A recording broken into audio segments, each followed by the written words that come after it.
Welcome to IAC. So second షిఫ్ట్లో RRB NTPC questions ఏవైతే ఉన్నాయో మెమరీ బేస్డ్, సో దాని గురించి డిస్కస్ చేద్దాం. సో ఫస్ట్ క్వశ్చన్ చూద్దాం.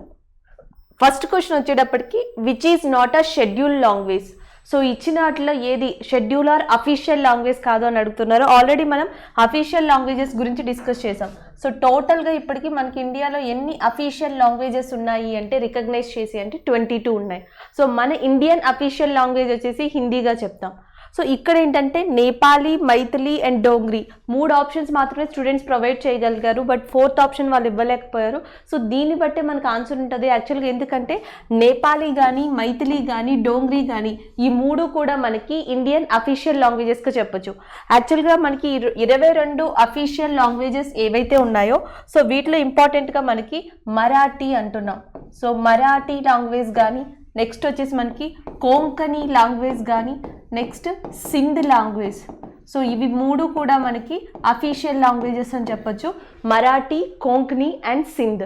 ఇంకొకటి వచ్చేసి మన కర్ణాటక నుంచి we have one of the important language Kannada. So next వచ్చేసి మనకి మలయాళం.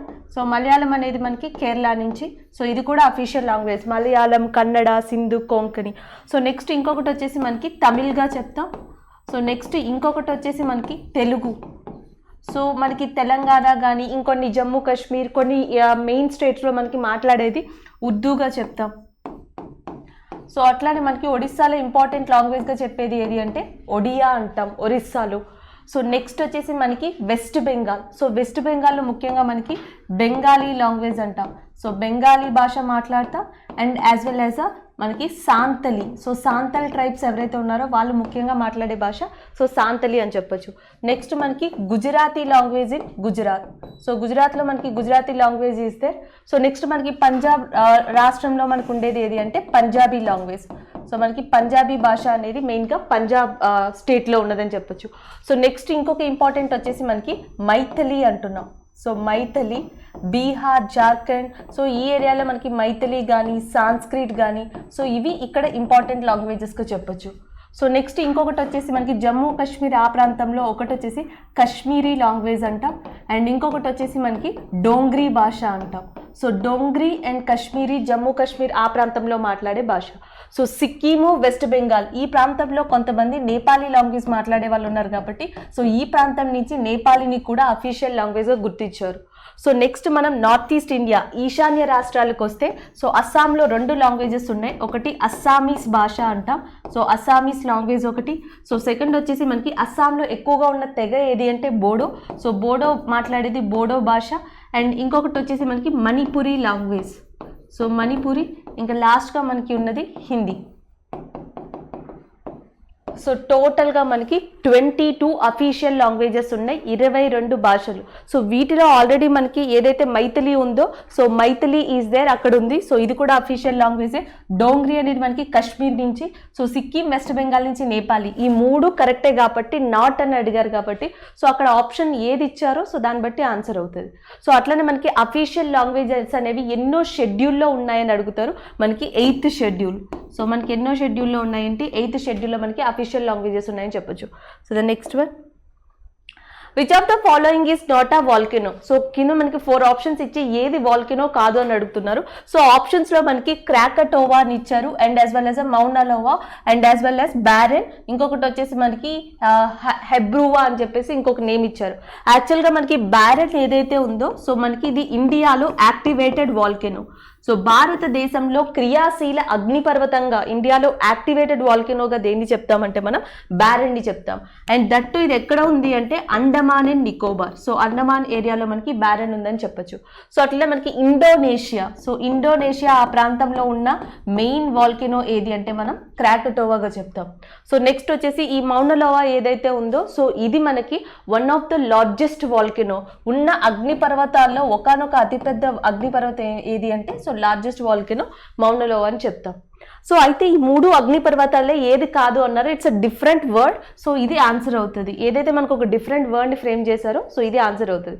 మేబీ నెక్స్ట్ ఎలాంటి వాల్కెనోస్ అడగచ్చు అంటే మనకి ప్రపంచంలో మనకి ఇంకా క్రియాశీల అగ్నిపర్వతాలు చాలా ఉన్నాయి. మోస్ట్ యాక్టివేటెడ్ వాల్కెనోస్ ఉన్నాయి. సో దీని నుంచి కూడా క్వశ్చన్స్ అడగచ్చు. మేబీ బేసికల్లీ ఎలాంటి క్వశ్చన్స్ అడుగుతారంటే మనకి లైక్ కిలౌయి. సో కిలౌయి అగ్నిపర్వతం ఎక్కడ ఉంది అని అడుగుతారు, హవాయియన్ ఐలాండ్స్. సో మనకి హవాయియన్ ఐలాండ్స్లో ఉంది. అట్లానే mount Stromboli. So mount Stromboli గురించి కూడా అడుగుతారు. సో యాక్చువల్గా మౌంట్ స్ట్రాంబోలి ఏదైతే ఉందో సో దీనికి వేరే పేరు కూడా ఉంది మనకి. So lighthouse of Mediterranean sea, మధ్యధారా సముద్రంలో వెలిగే ద్వీపం లేదా వెలిగే వాల్కనో అని చెప్పి దేన్ని పిలుస్తారు అంటే మౌంట్ స్ట్రాంబోలిని పిలుస్తారు. So lighthouse in Mediterranean sea. So ఇలాంటి పేర్లు మనకి చాలా అవసరం, మెడిటేరియన్ సీ. సో ఇలాంటి క్వశ్చన్స్ అడగచ్చు. లేదా Mount Etna. So Mount Etna అనేది కూడా మనకి చాలా ఇంపార్టెంట్. సో మౌంట్ ఎట్నా అడగచ్చు, లేకపోతే మౌంట్ స్ట్రాంబోలి అడగచ్చు. సో ఇలాంటి క్వశ్చన్స్ జనరల్గా వాల్కనోకి సంబంధించి అడగచ్చు. లేదు అనుకుంటే కరెంట్ అఫైర్స్లో మనకి ఇంపార్టెంట్గా ఉన్నది ఏది అంటే సీనాబంగ్. మనకి సీనాబంగ్ అనే వాల్కనో లేదా అగ్నిపర్వతం ఎక్కడ ఉందంటే మనకి ఇండోనేషియా జావా ఐలాండ్స్ ఏవైతే ఉన్నాయో సో అక్కడ మనకి ఈ సీనాబంగ్ అనే అగ్నిపర్వతం ఉంది. రీసెంట్గా ఇది ఎరప్ట్ అయింది. సో ఈ అగ్నిపర్వతం పేలింది కాబట్టి సో ఇక్కడ నుంచి కూడా క్వశ్చన్స్ వచ్చే ఛాన్సెస్ ఉన్నాయి. సో ఇవి కావు అనుకుంటే జనరల్గా అగ్నిపర్వతాలు ఉన్న చోట కొన్ని టిపికల్ ల్యాండ్ స్ట్రక్చర్స్ అనేవి ఫామ్ అవుతాయి. వేడి నీటి బుగ్గలు వస్తాయి, హాట్ స్ప్రింగ్స్ అంటాం. సో మనకి భారతదేశంలో హాట్ స్ప్రింగ్స్ ఎక్కడ ఉన్నాయని అడిగే ఛాన్సెస్ ఉన్నాయి. సో భారతదేశంలో మెయిన్గా మనకి హాట్ స్ప్రింగ్స్ ఉన్నవి ఎక్కడంటే Rajmahal hills. So Rajmahal hills కానీ హిమాలయ ప్రాంతాలు కానీ ఏవైతే ఉన్నాయో సో ఇక్కడ మనకి హాట్ స్ప్రింగ్స్ అనేవి ఎక్కువ ఉన్నాయి. అదే వరల్డ్లో అయితే యూఎస్ఏ కానీ లేకపోతే సౌత్ కొరియా కానీ సో ఇలాంటి ప్రాంతాల్లో మనకి ఈ హాట్ స్ప్రింగ్స్ ఉన్నాయని చెప్పొచ్చు. అట్లానే మనం గీజర్స్ అంటున్నాం. సో మనకి ఒక హాట్ వాటర్, సో ఒక ఫౌంటైన్ ఎట్లా వస్తే ఎలా వస్తుందో సో అలా మనకి వాల్కనిక్ ప్రాంతం నుంచి సో మనకి దరిదాపుగా ఒక హైట్ ఆఫ్ ఒక సెట్ అయిన హైట్లో సో మనకి ఫౌంటైన్ లాగా వాటర్ ఒక్కసారిగా రైజ్ అయ్యి మళ్ళీ అగైన్ లో అవ్వడాన్ని దాన్ని గీజర్ అని చెప్పి పిలుస్తాం. సో వ్యాలీ ఆఫ్ గీజర్స్ ఎక్కడ ఉన్నాయని అడుగుతారు. సో అలాంటి క్వశ్చన్ కూడా ఇంపార్టెంట్. వ్యాలీ ఆఫ్ గీజర్స్ అనేవి ఎక్కడ ఉన్నాయని అడుగుతారు, Kamchatka, Russia. Valley of geysers is located in Kamchatka. ఆ కమ్చాటక్ అనే ఏరియా ఎక్కడుందంటే మనకి రష్యాలో ఉంది. సో అట్లానే మనకి ఇంపార్టెంట్ గీజర్ వచ్చేసి మనకి ఈ నార్త్ అమెరికా ఏదైతే ఉందో so North America, South America ఈ ప్రాంతంలో మనకి ఇంపార్టెంట్ గీజర్ కూడా ఉంది. దాని పేరు Yellowstone. So Yellowstone National పార్క్లో మనకి వన్ ఆఫ్ ద అతిపెద్ద గీజర్, సో ప్రపంచంలోనే one of the largest geyser వచ్చేసి మనకి ఎల్లో స్టోన్ నేషనల్ పార్క్లో ఉంది. So Yellowstone National Park కూడా ఇంపార్టెంటే. సో జనరల్గా మనకి ఎల్లో స్టేషన్ నేషనల్ పార్క్ ఎక్కడుందని అడుగుతారు, దట్ ఈస్ ఉత్తర అమెరికా, నార్త్ అమెరికాలో ఉంది. లేదా మనకి ఫ్యూజీ అగ్నిపర్వతం ఎక్కడుంది అని అడుగుతారు, Fuji volcano. So Fuji volcano ఎక్కడుందంటే మనకి జపాన్లో ఉంది. సో అట్లనే కిలిమంజారో అగ్నిపర్వతం అనేది ఎక్కడుంది అని అడుగుతారు, ఆఫ్రికాలో ఉంది. సో ఇలా పర్టిక్యులర్ వాల్కనోస్ని అడిగే ఛాన్సెస్ ఎక్కువ ఉంటాయి. సో నెక్స్ట్ వచ్చేసి who is the first election commissioner of India. So భారతదేశపు మొదటి ఎన్నికల కమిషనర్ ఎవరు అని అడిగారు. సో భారతదేశపు మొదటి ఎన్నికల కమిషనర్ వచ్చేసి మనకి సుకుమార్ సేన్. సో సుకుమార్ సేన్ మనకి ఫస్ట్ ఎలక్షన్ కమిషనర్ ఆఫ్ ఇండియాగా ఉన్నారు. సో జనరల్గా మనకి ఫస్ట్ ఎప్పుడైతే ఎలక్షన్ కమిషన్ అనేది స్టార్ట్ అయిందో సో ఆ టైంలో మనకి ఓన్లీ ఒక ప్రధాన ఎన్నికల అధికారి మాత్రమే ఉండేవాళ్ళు, వన్ ఎలక్షన్ కమిషనర్ అనేవాళ్ళు ఉండేవాళ్ళు. సో దాని తర్వాత ఏం చేశారు అంటే దాన్ని మల్టీ మెంబర్ బాడీగా స్టార్ట్ చేశారు. అంటే ఫస్ట్ మనకి ప్రధాన ఎన్నికల కమిషనర్ ఉంటారు. సో ఆయన కింద ఇద్దరు ఎలక్షన్ కమిషనర్స్ ఉంటారు. వీళ్ళకి విధులు బాధ్యతలు కూడా ఆల్మోస్ట్ ఈక్వల్గా ఉంటాయని చెప్పొచ్చు. సో ఎలక్షన్ కమిషనర్స్ని ఎవరు నియమిస్తారు, who appointed election commissioner in India అంటే ప్రెసిడెంట్ ఆఫ్ ఇండియాగా చెప్పొచ్చు. So President of India election commissioner, ప్రధాన ఎన్నికల అధికారి ఎవరైతే ఉంటారో వాళ్ళని సో మనకి ప్రెసిడెంట్ ఆఫ్ ఇండియా నియమిస్తారు.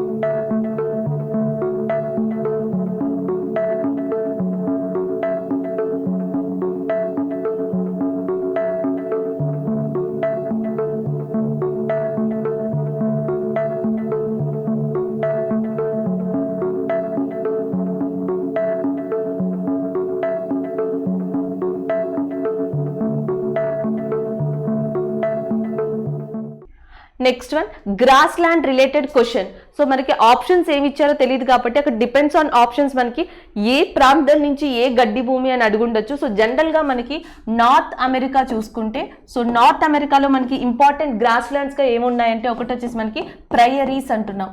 సో ప్రైయరీస్ అనేవి important grasslands in north అమెరికాగా చెప్పొచ్చు. సో సౌత్ అమెరికాకు వచ్చేటప్పటికి మనకి ఇంపార్టెంట్ గ్రాస్ ల్యాండ్స్గా ఉన్నవి ఏవి అంటే పంపాస్. సో పంపాస్ కానీ సెల్వాస్ కానీ ఇంపార్టెంట్ గడ్డి భూములు. సో మనకి grass lands in south America అని చెప్తాం. సో అదే కనుక మనం ఆఫ్రికాకు వస్తే, సో ఆఫ్రికాలో మనకి ఇంపార్టెంట్ గ్రాస్ ల్యాండ్స్గా ఏమున్నాయి అంటే సవన్నా. సో సవన్నా భూములు అనేవి మనకి ఆఫ్రికాలో ఇంపార్టెంట్ గ్రాస్ ల్యాండ్స్గా చెప్పొచ్చు. సో నెక్స్ట్ వచ్చేసి మనకి ఆస్ట్రేలియా. సో ఆస్ట్రేలియాలో మనకి ఇంపార్టెంట్ గ్రాస్ ల్యాండ్స్గా ఉన్నవి ఏవి అంటే డౌన్స్ అని చెప్పొచ్చు. So downs. సో అట్లనే మనకి టైగా అంటున్నాం. సో టైగాస్ అనేవి ఎక్కడ ఫేమస్ అంటే యురేషియా, యూరప్ అండ్ ఏషియాలో మనకి స్టెప్పీస్ కానీ టైగాస్ కానీ ఏవైతే ఉన్నాయో సో అవి యూరప్ అండ్ ఏషియాలో ఫేమస్. సో ఆఫ్రికాలో savanna and prairies in north America, south అమెరికాలో పంపాస్ అండ్ సెల్వాస్, అండ్ ఆస్ట్రేలియాలో మనకి డౌన్స్. సో నెక్స్ట్ న్యూజిలాండ్ ఏదైతే ఉందో, సో న్యూజిలాండ్లో ఇంపార్టెంట్ గ్రాస్ ల్యాండ్స్గా మనం క్యాన్బరీ. సో క్యాన్బరీ ఏదైతే ఉందో సో దానిని ఇంపార్టెంట్ గ్రాస్ ల్యాండ్స్ ఇన్ న్యూజిలాండ్గా చెప్పొచ్చు. అట్లానే మనకి ఇండియాకి వస్తే భారతదేశంలో అతి పొట్టి గడ్డి, that means the smallest grass in ఇండియాగా దేన్ని పిలుస్తాము అంటే టసోకి. సో టసోకి ఏదైతే ఉందో it is a smallest grass in India. Especially Rajasthan లాంటి ఏరియాస్లో ఇలాంటి గ్రాస్ ల్యాండ్స్ని మనం చూడొచ్చు. Next one, what is the process of UK exiting from that European union. యాక్చువల్గా ఈ క్వశ్చన్ ఏంటంటే మనకి సెకండ్ వరల్డ్ వార్ తర్వాత, రెండవ ప్రపంచ యుద్ధం తర్వాత సో మనకి రెండు countries Germany and France after Second World War. So రెండో ప్రపంచ యుద్ధం తర్వాత సో జర్మనీ అండ్ ఫ్రాన్స్ ఏవైతే ఉంటాయో సో అవి ఏమని డిసైడ్ అయ్యాయి అంటే సో ఈ యూరోపియన్ కంట్రీస్ ఏవైతే ఉన్నాయో సో ఇవన్నీ కూడా ఒక ఆర్గనైజ్డ్గా ఫామ్ అవ్వాలి. మెయిన్లీ దేనికోసం అంటే ట్రేడ్ రిలేషన్షిప్ కోసం. సో ట్రేడ్ రిలేషన్షిప్ కోసం ఫామ్ అవ్వాలని చెప్పి యూరోపియన్ యూనియన్ అనే ప్రాజెక్ట్ని తీసుకొచ్చాయి, లేదా యూరోపియన్ యూనియన్ అనే ఆర్గనైజేషన్ని తీసుకొచ్చాయి. సో ఈ యూరోపియన్ ఆర్గనైజేషన్ కింద మనకి చాలా బాడీస్ ఉంటాయి. ఒకటి మనకి యూరోపియన్ కోర్ట్ ఆఫ్ జస్టిస్ అంటాం, అట్లనే మనకి యూరోపియన్ యూనియన్ కమిషన్ అంటాం, కౌన్సిల్ ఆఫ్ యూరోపియన్ యూనియన్ అంటాం, యూరోపియన్ యూనియన్ పార్లమెంట్ అంటాం. సో టోటల్గా మనకి ఈ EU కింద, యూరోపియన్ యూనియన్ కింద సో 4 బాడీస్ని తీసుకొచ్చారు. ఒకటి పార్లమెంట్, ఒకటి కోర్ట్ ఆఫ్ జస్టిస్, ఒకటి కౌన్సిల్. సో ఇట్లా మనకి 4 బాడీస్ని తీసుకురావడం జరిగింది. ఇవి ఒక్కొక్కటి ఒక్కొక్క యాక్షన్ని, పర్టిక్యులర్ రూల్స్ అండ్ రెగ్యులారిటీస్ని మెయింటైన్ చేస్తాయి. ఇవన్నీ కూడా ఎందుకంటే యూరోపియన్ ఖండంలో, యూరోపియన్ కాంటినెంట్లో ఏవైతే ఇంపార్టెంట్ కంట్రీస్ ఉన్నాయో వాటి మధ్య ట్రేడ్ అండ్ రిలేషన్షిప్స్ని డెవలప్ చేయడానికి, సో వాటికి మధ్య సహకారాన్ని పెంపొందించుకోవడానికి. సో అట్లా మనకి ఎప్పుడైతే యూరోపియన్ యూనియన్ స్టార్ట్ అయిందో 1973 1973లో సో మనకి బ్రిటన్ ఏదైతే ఉందో బ్రిటన్ కూడా యూరోపియన్ యూనియన్లో జాయిన్ అయింది.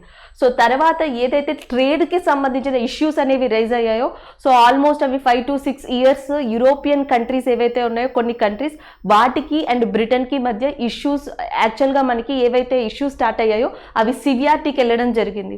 సో మనకి బ్రిటన్, యూకే ఏదైతే ఉందో సో అది యూరోపియన్ యూనియన్ నుంచి ఎగ్జిట్ అవ్వాలనుకుంది. సో దానిని ఏమని పేరు పెట్టారంటే Brexit. So Britain exit from which place అంటే యూరోపియన్ యూనియన్ అని చెప్తాం. సో అదే అడుగుతున్నారు 31 జనవరి 2020కి. సో మనకి ఏదైతే ఈ యూకే ఉందో సో యూకే అనేది యూరోపియన్ యూనియన్ నుంచి వెళ్ళిపోయింది. సో ఆ ప్రాసెస్ని ఏమని పిలిచేవాళ్ళు అంటే బ్రెగ్జిట్ అని చెప్పి.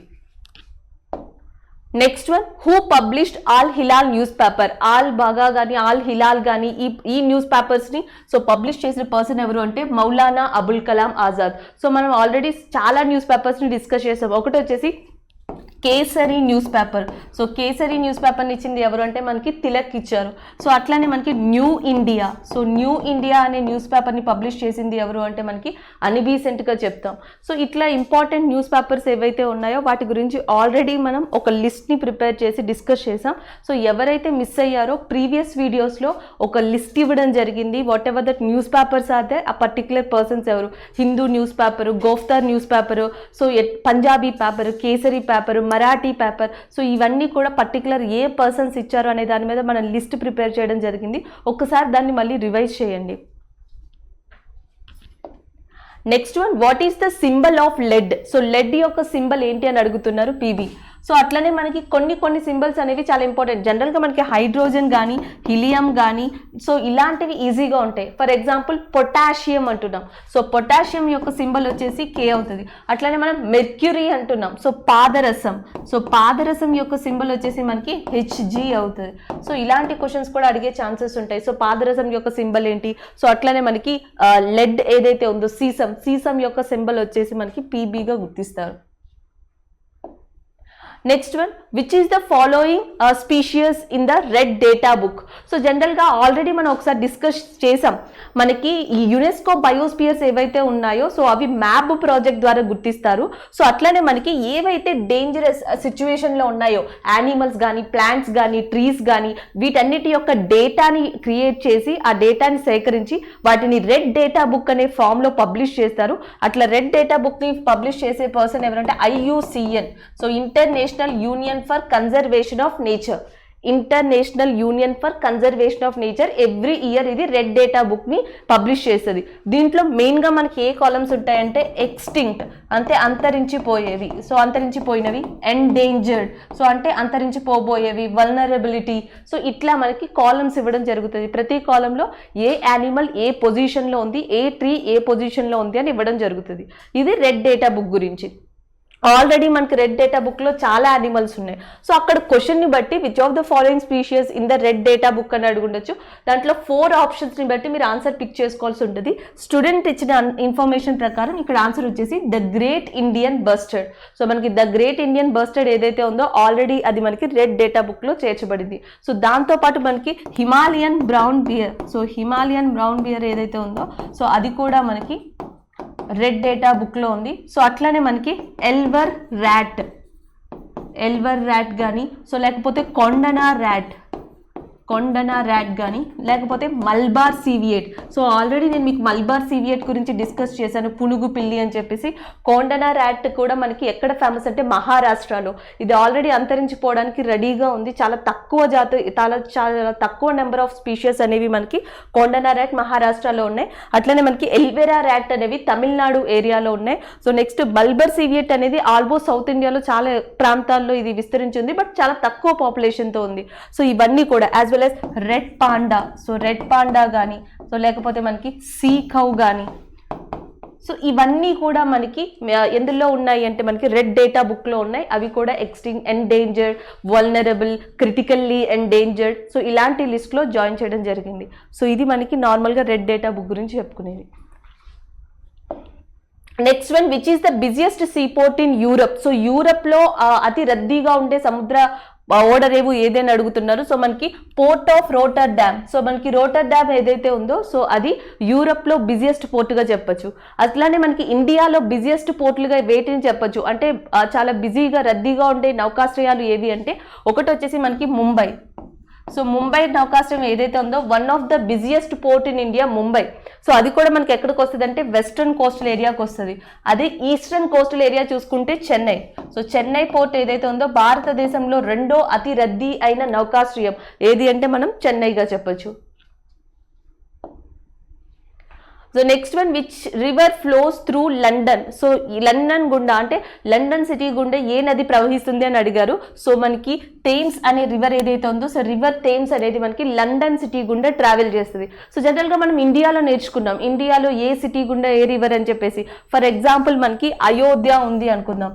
సో అయోధ్య అనేది ఏ నది ఒడ్డున ఉంది, ఏ నది ప్రవహిస్తుంది అంటే మనకి సరయు అంటాం. సో అట్లానే మనకి సిటీ ఆగ్రా ఉంది. సో ఆగ్రాలో ప్రవహించే నది ఏది అంటే మనం యమునా చెప్తాం. సో అట్లానే శ్రీరంగపట్టణం ఉంది. శ్రీరంగపట్టణంలో ఫ్లో అయ్యే రివర్ ఏది అంటే కావేరి అంటాం. సో తంజావూరులో ఫ్లో అయ్యే రివర్ ఏది అంటే కావేరి అంటాం. సో విజయవాడ అంటే మనకి మెయిన్ ఇంపార్టెంట్ గుర్తొచ్చేది కృష్ణా రివర్. సో గుహాతి అంటే గౌహతి ఆర్ గుహాతి. సో ఇక్కడ ప్రవహించే నది ఏది అంటే మనం మెయిన్గా సో బ్రహ్మపుత్ర రివర్ అని చెప్తాం. So particular city and particular place. So ఇండియాలో మనం ఎక్స్పెక్ట్ చేసాం ఇప్పటిదాకా, బట్ రైట్ నో ఇక్కడ నుంచి మనకి వరల్డ్ నుంచి కూడా క్వశ్చన్స్ అడుగుతున్నారు. ఆల్రెడీ మనకి లండన్ అడిగారు కాబట్టి నెక్స్ట్ మీరు ఒక్కసారి ఈ లిస్ట్ క్రాస్ చెక్ చేసుకోండి. ప్యారిస్ కానీ సో కొలంబియా కానీ వెనిజులా కానీ సో ఇలాంటి ప్రాంతాల నుంచి కూడా క్వశ్చన్స్ అడిగే ఛాన్సెస్ ఉంటాయి. సో ఏ రివర్స్ ఉన్నాయి ఈ మెయిన్ ప్లేసెస్లో అనేది ఒకసారి చూడండి. సో అట్లనే మనకి ఇంకొక ఇంపార్టెంట్ ఏంటంటే హోమ్ ఆఫ్ 5 lakes.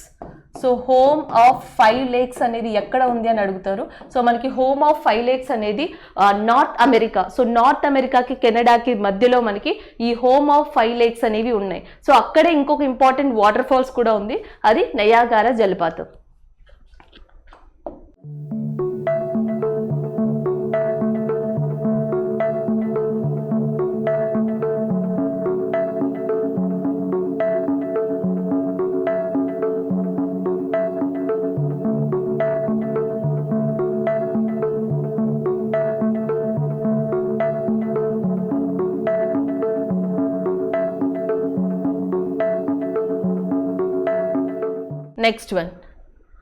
నెక్స్ట్ వచ్చేసి మనకి Rana tigrina is the scientific name of which animal. So మనకి రానా టైగ్రీనా అనేది ఏ జంతువు యొక్క శాస్త్రీయ పేరు అని అడుగుతున్నారు. సో మనకి Indian bull frog. So Indian bull frog ఏదైతే ఉందో సో దాని యొక్క శాస్త్రీయ నామం వచ్చేసి మనకి రానా టైగ్రీనా. సో దాని సైంటిఫిక్ నేమ్.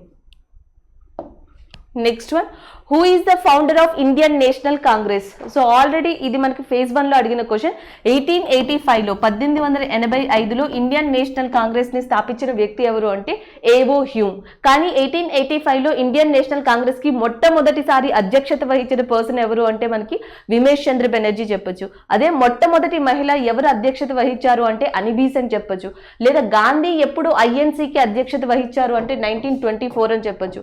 లేదా ఇండియాకి చెందిన స్వతహాగా భారతదేశానికి చెందిన ఏ మొట్టమొదటి మహిళ ఐఎన్సీ సెక్షన్ ని కండక్ట్ చేసింది అంటే Sarojini Naidu. In which year అంటే 1925 చెప్పొచ్చు. సో ఇలాంటి క్వశ్చన్స్ కూడా మనం ఎక్కువగా చూడొచ్చు. అట్లనే మనకి 1919 సో ఆ టైంలో మనకి ఏవైతే ఇంపార్టెంట్ ఉన్నాయో 1919 ఒకటి ఎక్కువగా ఫ్రీక్వెంట్ గా అడుగుతున్నారు. ఖిలాఫత్ మూవ్మెంట్ కానీ, సహాయ నిరాకరణ ఉద్యమం, రౌలత్ యాక్ట్. సో సహాయ నిరాకరణ ఉద్యమం 1920.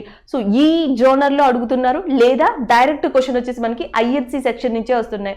పర్టికులర్ ఐఎన్సీ సెక్షన్ లో ఎవరున్నారు, మోతీలాల్ నెహ్రూ ఐఎన్సీ సెక్షన్ లో ఎప్పుడున్నారు, జవహర్ లాల్ నెహ్రూ లాహోర్ లో ఐఎన్సీ సెక్షన్ ఏ సంవత్సరంలో కండక్ట్ చేశారు. సో ఇయర్ అడుగుతున్నారు, పర్టికులర్ పర్సన్ అడుగుతున్నారు, లేదా దాని యొక్క మోటో ఏది ఉంటుందో అది అడుగుతున్నారు. ఫర్ ఎగ్జాంపుల్ మనకి 1907 1907. సో 1907 ఐఎన్సీ యొక్క ప్రత్యేకత ఏంటి అంటే మనకి సూరత్ స్ప్లిట్ అంటాం, సూరత్ విభజన. ఈ టైంలో మనకి ఐఎన్సీ అనేది ఎక్స్ట్రీమిస్ట్, మోడరిస్ట్ అంటే అతివాదులు అండ్ మితవాదుల కింద విడిపోయింది. సో ఇలాంటి క్వశ్చన్స్ కూడా అడిగే ఛాన్సెస్ ఉంటాయి ఐఎన్సీ మీద నుంచి. సో నెక్స్ట్ వచ్చేసి మనకి EXIM, export and import bank ఏదైతే ఉందో so EXIM bank was established in which year అని అడుగుతున్నారు. సో మనకి ఎగ్జిమ్ బ్యాంక్ అనేది 1982. సో 1982లో ఇది ఎస్టాబ్లిష్ చేయబడింది. Next one, who is the chairman of SEBI. So మనకి సెబీ ఏదైతే ఉందో దానికి ప్రెసెంట్ చైర్మన్ గా ఉన్నది ఎవరు అంటే మనకి అజయ్ త్యాగి. సో ఆల్రెడీ మనకి నాబార్డ్ ఏదైతే ఉంటుందో సో నాబార్డ్ చైర్మన్ అడిగారు. NHRC national human rights commission ఏదైతే ఉంటుందో దాని యొక్క చైర్మన్ అడిగారు. సో ఇప్పుడు వచ్చేసి మనకి సెబీ యొక్క చైర్మన్ అడుగుతున్నారు Ajay Tyagi. Next one, where is the National Institute of Oceanography located. So మనకి నేషనల్ ఇన్స్టిట్యూట్ ఆఫ్ ఓషనోగ్రఫీ ఏదైతే ఉందో సో ఆ విభాగం ఎక్కడుంది అని అడుగుతున్నారు. గోవా. సో గోవాలో ఉంది. అట్లానే మనకి ఇండియా యొక్క సునామీ వార్నింగ్ సెంటర్ ఎక్కడుంది అంటే హైదరాబాద్ లో ఉంది. సో అట్లానే Indian agriculture research institute. So వ్యవసాయానికి సంబంధించింది అగ్రికల్చర్ కి Indian agriculture research institute. So ఇది ఎక్కడ ఉంది అంటే హెడ్ క్వార్టర్స్ వచ్చేసి మనకి ఢిల్లీలో ఉంది. సో అట్లానే Indian veterinary research institute. So Indian veterinary research institute వచ్చేసి మనకి ఎక్కడ ఉంది అంటే బరేలీ. సో బరేలీ అనేది మనకి ఎక్కడ ఉంది అంటే ఉత్తరప్రదేశ్లో ఉంది. సో అట్లానే central drug research institute. So central drug research institute అనేది మనకి ఎక్కడ ఉంది అంటే లక్నోలో ఉంది, ఉత్తరప్రదేశ్. సో ఇలాంటి క్వశ్చన్స్ అడగచ్చు. లేదు అనుకుంటే మనకి షుగర్ కేన్, చెరకు ఏదైతే ఉందో so sugar cane breeding centre అనేది ఎక్కడ ఉంది అని అడుగుతారు. Coimbatore. So sugar cane breeding centre వచ్చేసి మనకి కోయంబత్తూర్లో ఉంది. సో ఇలాంటి క్వశ్చన్స్ అడగచ్చు. సో అగ్రికల్చర్ రీసెర్చ్ సెంటర్ కానీ, వెటర్నరీ రీసెర్చ్ సెంటర్ కానీ, లేకపోతే మనకి డ్రగ్ రీసెర్చ్ సెంటర్ కానీ, sugar cane breeding research centre. So ఇలాంటి రీసెర్చ్ సెంటర్స్ అనేవి మనకి చాలా ఇంపార్టెంట్. అట్లానే మనకి forest research centre, central forest institute. So అది వచ్చేసి మనకి ఎక్కడ ఉందంటే ఫారెస్ట్కి సంబంధించి Dehradun. Central forest research institute వచ్చేసి మనకి డెహ్రాడూన్లో ఉంది. నెక్స్ట్ నెక్స్ట్ క్వశ్చన్ వచ్చేసి మనకి which of the following port lies on the east coastal area. So మనకి ఈస్ట్ కోస్టల్ ఏరియాలో ఉండే పోర్ట్ ఏది అని అడుగుతున్నారు. సో జనరల్గా చూద్దాం, మనకి ఇక్కడ మహారాష్ట్ర వచ్చేటప్పటికి మనకి కాండ్లా పోర్ట్ ఉంటుంది. సో నెక్స్ట్ వచ్చేసేటప్పటికి ముంబై పోర్ట్ ఉంటుంది. So Mumbai is there, Kandla is there, and after that we have a one more thing in Goa we have a Marmugovan port is there, and after that Karnataka we have a Mangaluru port is there, Kerala we have a Cochin port is there. ఇవన్నీ western coastal ఏరియాలో ఉంటాయి. Already Cochin ఉంది, కొచ్చిన్ కేరళలో ఉంది కాబట్టి ఇది అవ్వదు, western coastal ఏరియాలో ఉంది. సో నెక్స్ట్ వచ్చేసి నవసేవ అనేది మనకి మహారాష్ట్రలో ఉంటుంది. సో ఇది కూడా వెస్టర్న్ కోస్టల్ ఏరియాలో ఉంది కాబట్టి ఇది అవ్వదు. సో నెక్స్ట్ వచ్చేసి మనకి కాండ్లా గుజరాత్ ఏరియాలో ఉంది, మనకి వెస్టర్న్ కోస్టల్ ఏరియా. సో ఇది కూడా ఆన్సర్ కాదు. So which of the following port lies in the east coastal area. తూర్పు భాగమైన సముద్ర తీర ప్రాంతంలో సో ఏ ఓడర్ ఏమి ఉంటుందని అడిగారు. ఆన్సర్ వచ్చేసి మనకి ట్యూటికోరిన్. సో ఎందుకంటే మనకి ట్యూటికోరిన్ వచ్చేసి ఎక్కడ ఉంది అంటే తమిళనాడు ఏరియా. సో ట్యూటికోరిన్ యొక్క నేమ్ని ఇప్పుడు ఏమని చేంజ్ చేశారు అంటే Chidambaram. So PC Chidambaram port అని చెప్పేసి దేన్ని పిలుస్తారు అంటే ట్యూటికోరిన్ అండ్ తమిళనాడు. జనరల్గా మనకి తమిళనాడులో ఇంపార్టెంట్గా 3 ప్రధాన ఓడరేవులు ఉన్నాయి. ఒకటి చెన్నై, సో ఇప్పుడే డిస్కస్ చేసుకున్నాం. రెండవ అతి బిజీ అయిన పోర్ట్, అతి రద్దీ అయిన పోర్ట్ వచ్చేసి చెన్నై పోర్ట్. సో దీని తర్వాత ట్యూటికోరిన్, దీన్ని ఇప్పుడు ఏమని చేంజ్ చేశారు అంటే మనకి చిదంబరం, పీసీ చిదంబరం పోర్ట్ అని చేంజ్ చేశారు. ఇంకొక ఇంపార్టెంట్ పోర్ట్ వచ్చేసి మనకి ఎన్నోరు పోర్ట్. సో ఎన్నోరు పోర్ట్ని ఏమని చేంజ్ చేశారు అంటే కామరాజన్ పోర్టుగా చేంజ్ చేశారు. ఆల్రెడీ ఆంధ్రప్రదేశ్ తెలుసు మనకి, Visakhapatnam port, Kakinada port, Krishnapatnam port ఇవన్నీ ఆంధ్రప్రదేశ్లో ఉన్నాయి. అదే ఒడిస్సాకి వస్తే మనకి ఒడిస్సాలో ఇంపార్టెంట్ పోర్టుగా ఉన్నది ఏంటంటే పారాదీప్ పోర్ట్. సో అదే వెస్ట్ బెంగాల్కి వస్తే హల్దియా ఓడరేవు అంటాం. సో ఇవి ఓడరేవుల్లో important. Next one. So question వచ్చి మనకి ఇక్కడ Pratibha Prahlad is related to which dance form అని అడుగుతున్నారు. సో ఆల్రెడీ మనకి క్లాసికల్ డాన్సెస్, ఫోక్ డాన్సెస్ అడుగుతున్నారు. So state and particular place అడుగుతున్నారు. బట్ ఇక్కడికి వచ్చేటప్పటికి మనకి ఒక పర్టికులర్ పర్సన్ ఇచ్చి ఆ పర్సన్ ఏ డాన్స్ ఫామ్ లో ఫేమస్ అని అడుగుతున్నారు. సో మనకి బేసికల్లీ 8 ఇండియన్ క్లాసెస్ ఉన్నాయి. సట్రియా, కథకలి, మోహినియట్టం, భరతనాట్యం, కూచిపూడి. సో దాంట్లో మనకి భరతనాట్యం ఏదైతే ఉందో from Tamil Nadu area. So Tamil Nadu ఏరియాలోని భరతనాట్యంకి ఫేమస్ ఎవరు అంటే మనకి సో ప్రతిభా ప్రహ్లాద అని చెప్పొచ్చు. సో కూచిపూడి అనేది ఎక్కడ ఫేమస్ అంటే మనకి ఆంధ్రప్రదేశ్లో కూచిపూడి అనేది ఫేమస్ అని చెప్పొచ్చు. సో నెక్స్ట్ వచ్చేసి మనకి కథకలి అనేది ఎక్కడ ఫేమస్ అంటే కేరళలో. సో ఫాదర్ ఆఫ్ కథకలి అని చెప్పి ఎవరిని పిలుస్తారు అంటే Padmanabhan Nair.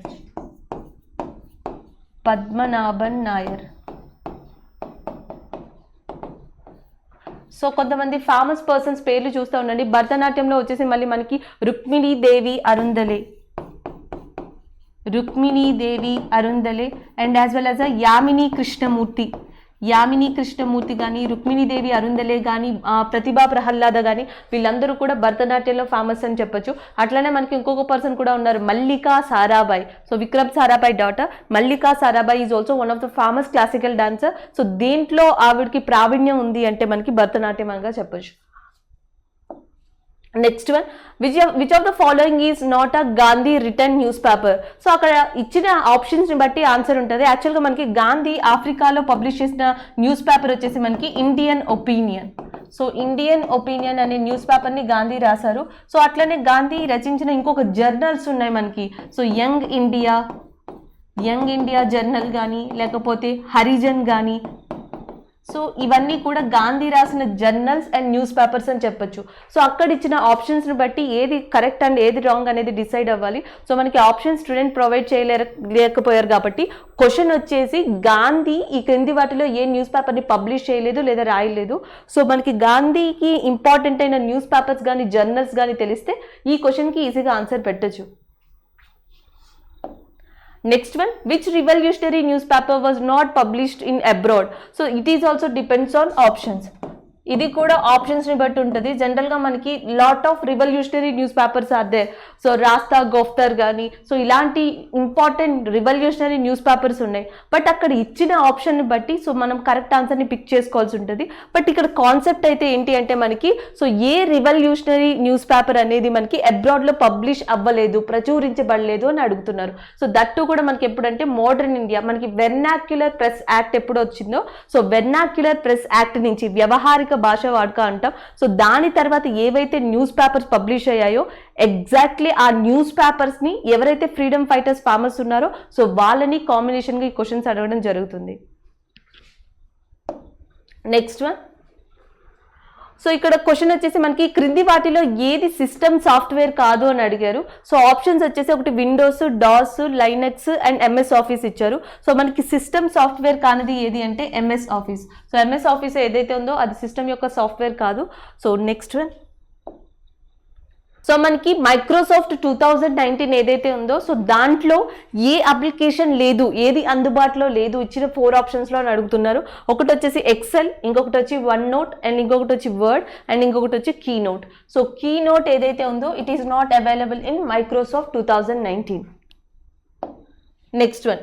Which river flows from west to east. So జనరల్గా మనకి ఆల్రెడీ తెలుసు ఇండియాలో ఈస్ట్ ఫ్లోయింగ్ రివర్స్ అంటే మనకి తూర్పున ప్రవహించే నదులు అండ్ పడమట ప్రవహించే నదులు అంటాం. సో జనరల్గా తూర్పుకి అంటే వెస్ట్ టు ఈస్ట్ ఏవైతే రివర్స్ ఉన్నాయో సో వాటిలో ఇంపార్టెంట్ వచ్చేసి మనకి గోదావరి, కృష్ణ, కావేరి, మహానది, నాగవల్లి, వంశధార. సో ఇవి మనకి వెస్ట్ టు ఈస్ట్ ప్రవహిస్తాయి. కానీ క్వశ్చన్ వచ్చేసి మనకి ఈస్ట్ టు వెస్ట్ ప్రవహించే నదులు ఏవి అని అడిగారు. సో ఇండియాలో ఇంపార్టెంట్గా ఈస్ట్ టు వెస్ట్ ఏ నదులు ఉంటాయంటే ఒకటి నర్మదా ఉంటుంది అండ్ ఇంకొకటి వచ్చేసి మనకి తప్తి ఉంటుంది అండ్ ఇంకొకటి వచ్చేసి జువారి అండ్ ఇంకొకటి వచ్చేసి గంగవల్లి. సో ఇవన్నీ కూడా మనకి east to west flowing reverse అన్నీ కూడా ఏ సీలో కలుస్తాయి అంటే మనకి అరేబియన్ సముద్రంలో కలుస్తాయి. అక్కడ ఇచ్చిన ఆప్షన్స్ని బట్టి ఆన్సర్ పెట్టాల్సి ఉంటుంది. అది నర్మదానా, తపతీనా, జువారీనా, గంగవల్లి అని. సో జువారి కానీ మాండవి కానీ ఇవన్నీ గోవాకి సంబంధించిన నదులు. సో గంగవల్లి అనేది కర్ణాటకకి సంబంధించింది. నర్మదా, తపతి అనేవి మధ్యప్రదేశ్లో ఆరిజినేట్ అయ్యి గుజరాత్ గుండా ఏ సముద్రంలో కలుస్తాయి అంటే అరేబియన్ సీలో. అట్లానే మనం నర్మదా, తపతిని ఏమని పిలుస్తాము అంటే ట్విన్ రివర్స్ అని కూడా పిలుస్తాం. సో అట్లనే లైఫ్ లైన్ ఆఫ్ మధ్యప్రదేశ్ అని దేన్ని పిలుస్తాము అంటే మనం నర్మదా రివర్ని పిలుస్తాం. Next one. సో సాధారణంగా మనకి మ్యాగ్నెట్ ఏ దిశను చూపుతుంది. సో మనకి డైరెక్షన్ గురించి అడుగుతున్నారు ఇక్కడ. So generally magnet shows which direction అని చెప్పేసి ఆప్షన్స్లో north south, north east and south west and east west అని ఇచ్చారు. So north south. సో మనకి మ్యాగ్నెట్ సాధారణంగా ఏం చూపిస్తుంది డైరెక్షన్ అంటే so north to south direction చూపిస్తుంది. Next one. Where is the headquarters of RBI. So already ఇది మనం డిస్కస్ చేసాం. ఆర్బీఐ అనేది మనకి 1934 యాక్ట్తో ఎస్టాబ్లిష్ అయింది. ఎప్పుడు ఎస్టాబ్లిష్ అయిందంటే 1935లో. సో అప్పుడు మొట్టమొదటిగా దాని యొక్క హెడ్ క్వార్టర్స్ వచ్చి కలకత్తా. సో తర్వాత ఆర్బీఐ హెడ్ క్వార్టర్స్ని కలకత్తా నుంచి ఎక్కడికి మార్చారు అంటే ముంబై.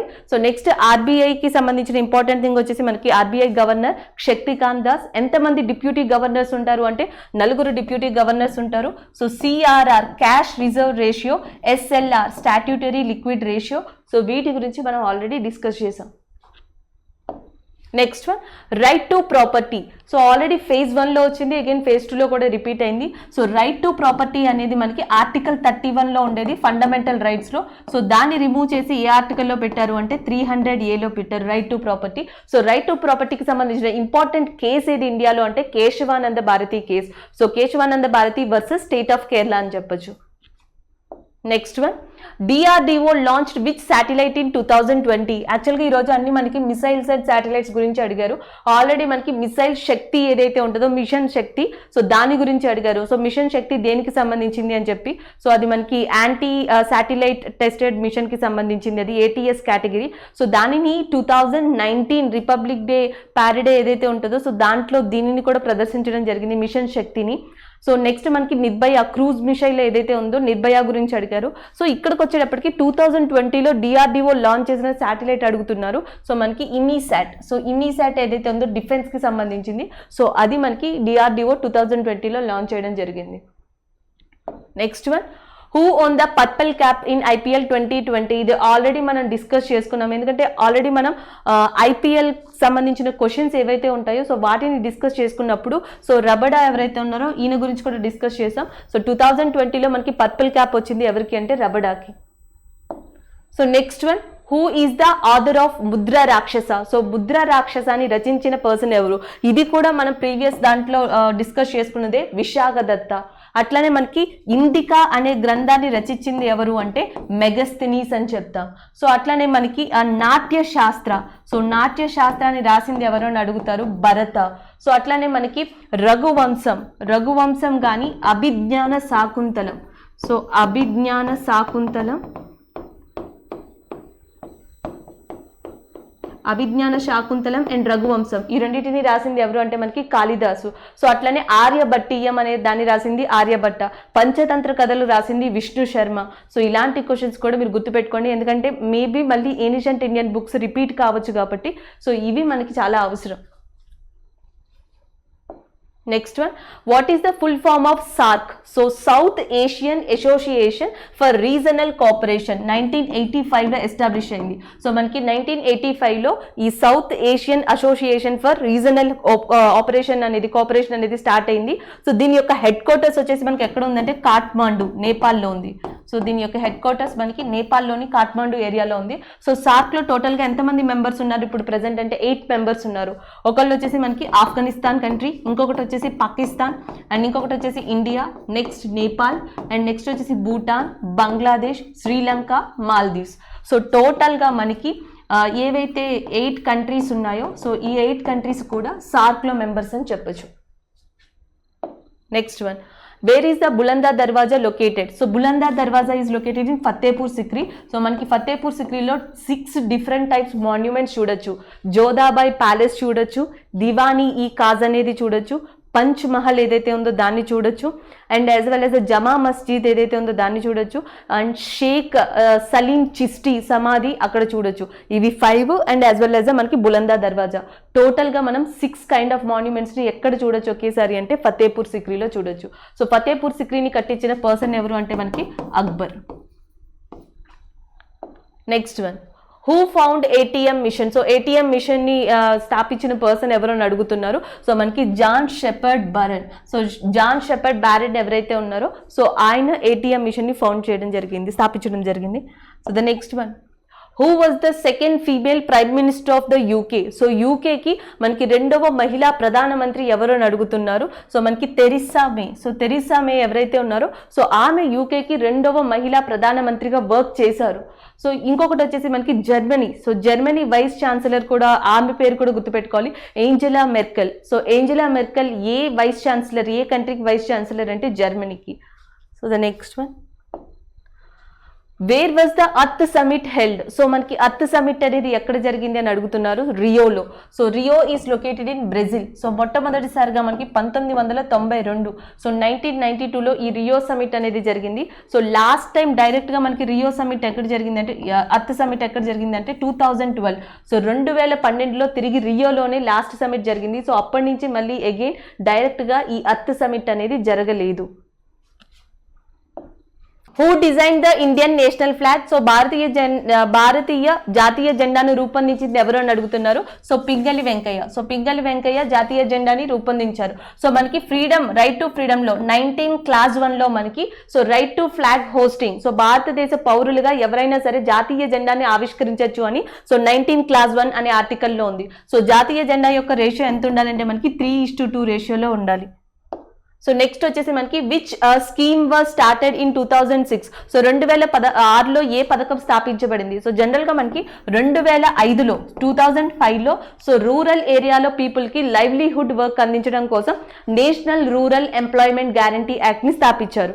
సో దాని తర్వాత దానిని Mahatma Gandhi national rural employment guarantee స్కీమ్గా ఎప్పుడు మార్చారు అంటే 2006లో మార్చారు. సో 2006లో ప్రారంభించబడిన పథకం ఏది అంటే so Mahatma Gandhi national rural employment guarantee act అని చెప్తాం. So the next one, what is the botanical name of the field mustard? So మనకి ఫీల్డ్ మస్టర్డ్ ఏదైతే ఉంటుందో దాని యొక్క బొటానికల్ నేమ్ ఏంటని అడుగుతున్నారు, బ్రెసికా రాపా. నెక్స్ట్ వన్, ఈ క్రింది వాటిలో విభిన్నమైనది ఏది? ఇది రీజనింగ్ క్వశ్చన్. జనరల్గా మనకి లివర్, హార్ట్, కిడ్నీ, హ్యాండ్ ఇచ్చారు. సో మనకి ఇక్కడ డిఫరెంట్గా ఉన్నది ఏది అంటే హ్యాండ్ అని చెప్పొచ్చు. So next one, air to air missile. So already మనం డిస్కస్ చేసుకున్నాం surface to surface, submarine, anti tank, ballistic missile. So air to ఎయిర్లో మనకి ఇంపార్టెంట్గా ఉన్నది ఏది అంటే ఇంపార్టెంట్గా అస్త్రా మిసైల్ ఏదైతే ఉందో one of the important air to air missile అని చెప్పొచ్చు. But at depends on options. అక్కడ ఆప్షన్ని బట్టి ఆన్సర్ ఇవ్వాల్సి ఉంటుంది. Thank you.